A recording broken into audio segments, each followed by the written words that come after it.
Bom dia, pessoal! Na aula de hoje a gente vai estudar o modelo heliocêntrico. Anteriormente, a gente já aprendeu um pouco sobre o modelo geocêntrico. No modelo geocêntrico, a gente sabe que, em sua teoria, a Terra era o centro do universo. No modelo heliocêntrico, a partir de outras observações e comprovações científicas, chegaram à conclusão que a Terra não era o centro do universo e que o nosso sistema solar era composto centralmente por uma estrela, que era o Sol. Então, o Sol é o centro do nosso sistema solar, em vez de ser a Terra. Esse modelo é chamado de heliocêntrico. E o primeiro cara que a gente vai revisitar é Nicolau Copérnico. Copérnico, ele fez diversas observações e cálculos matemáticos no século XV. Olha que interessante.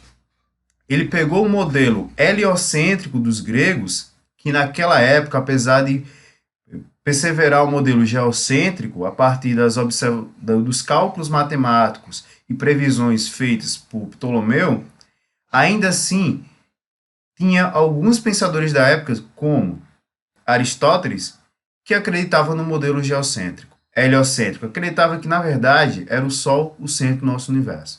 Então, Copérnico ele começou a fazer observações e cálculos matemáticos e começou a analisar que, na verdade, era mais provável que o modelo para o nosso universo seria um modelo heliocêntrico.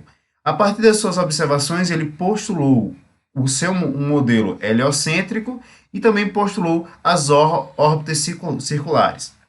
Tem isso aqui é uma pequena imagem, um pequeno esboço de Copérnico. Então aqui você tem, ó, no centro aqui, o Sol, depois vem Mercúrio, Vênus, a Terra, Marte e os outros planetas que constituem nosso sistema solar.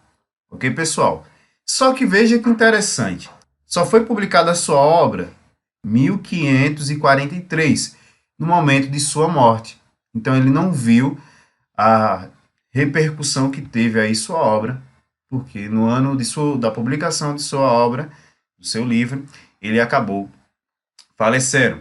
Naquele tempo ele estava um pouco receoso em decorrência do período renascentista e a perseguição pela igreja. Então, ele ficou um pouco receoso de publicar, mas publicou e foi publicado no momento de sua morte, felizmente.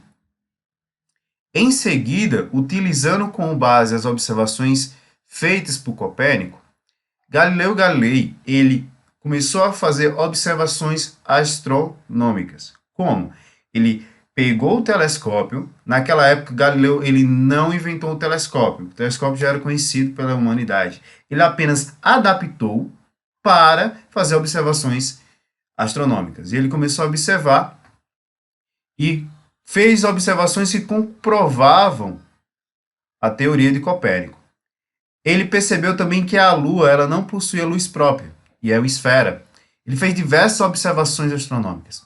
É interessante que nesse período, devido ao renascentismo, e como a Igreja Católica, ela tinha uma grande apreço pelo modelo geocêntrico, então Galileu ele sofreu diversas perseguições da igreja para que ele voltasse atrás com as suas afirmações com relação ao modelo geocêntrico daquela época.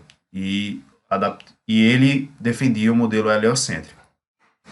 Nessa briga toda, tinha um outro cara chamado Tycho Brahe, que ele, devido às suas crenças religiosas e depois que soube das observações de Copérnico, ele começou a estudar e fazer observações astronômicas também. Ele, como tinha um certo poder aquisitivo da época, ele tinha um próprio observatório. Então ele tinha um observatório astronômico e ele começava aí a fazer diversas observações. No livro de vocês não fala sobre Tycho Brahe, mas ele é um personagem importante da história. Por isso que eu coloquei nessa aula. Então, só que Tycho Brahe, ele precisava de um auxiliar. Para ajudar nas suas observações, ele contratou um cara chamado Kepler. E Kepler, depois de algum tempo e alguns anos, ele faz diversas descobertas importantes que a gente utiliza até hoje. É interessante destacar que, devido à crença religiosa de Tycho Brahe, ele pegou e usava as observações e começou a fazer observações para contrapor o modelo heliocêntrico proposto por Nicolau Copérnico. Só que veja que interessante. Tycho Brahe, ele defendeu até os últimos momentos da sua morte o modelo geocêntrico. Tanto é que ele brigava muito com Kepler com relação a isso, porque Kepler ele defendia o modelo heliocêntrico. Quando foi no momento de sua morte, ele chegou para Kepler e disse: não deixe meu trabalho morrer. Então, ele divulgou todas as suas observações para Kepler, para que ele conseguisse finalizar as suas leis sobre o universo. Bom, mas quem foi Johannes Kepler? Kepler, ele postulou 3 leis. Ele pegou o modelo heliocêntrico e definiu, olha, o modelo, ele realmente, o sistema solar, ele é heliocêntrico, o Sol está no centro do nosso universo, mas as órbitas, em vez de serem circulares, elas são elípticas. Aí, com isso, ele fez a correção de alguns movimentos planetários de alguns planetas que não obedeciam às órbitas circulares.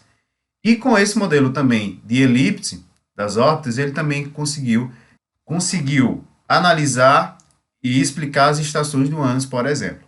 Então, essas são as 3 leis de Kepler. Eu não vou entrar nisso porque vocês vão revisitar as leis de Kepler quando estiverem estudando gravitação. Eu só coloquei aqui pelo contexto histórico, tudo bem? Então, a primeira lei ele fala que os planetas eles obedecem órbitas elípticas com o Sol em um de seus focos, um foco da elipse, óbvio.